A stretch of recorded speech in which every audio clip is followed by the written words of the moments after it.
Welcome to the Slop Farm. Enjoy the video.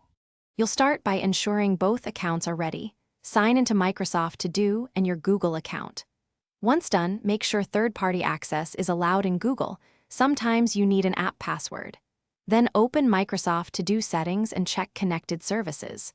You're starting the integration now, so keep both browser tabs open and confirm the same email addresses when prompted. This avoids confusion. Finally, have your mobile device nearby if you prefer linking via the mobile apps for quicker. Next, use Outlook as the bridge. Open Outlook on the web and switch to Calendar.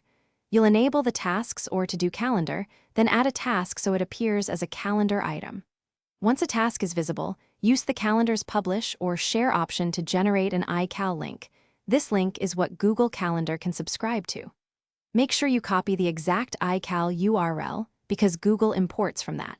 If you prefer automation, consider using Zapier or Power Automate at this stage.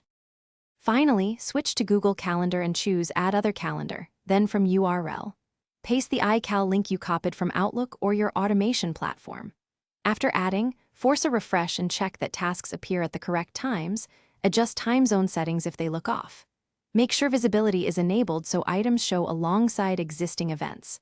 Troubleshooting tip: if tasks don't appear, verify the iCal link isn't private, reissue an app password, and wait up to 15 minutes for Google's refresh cycle.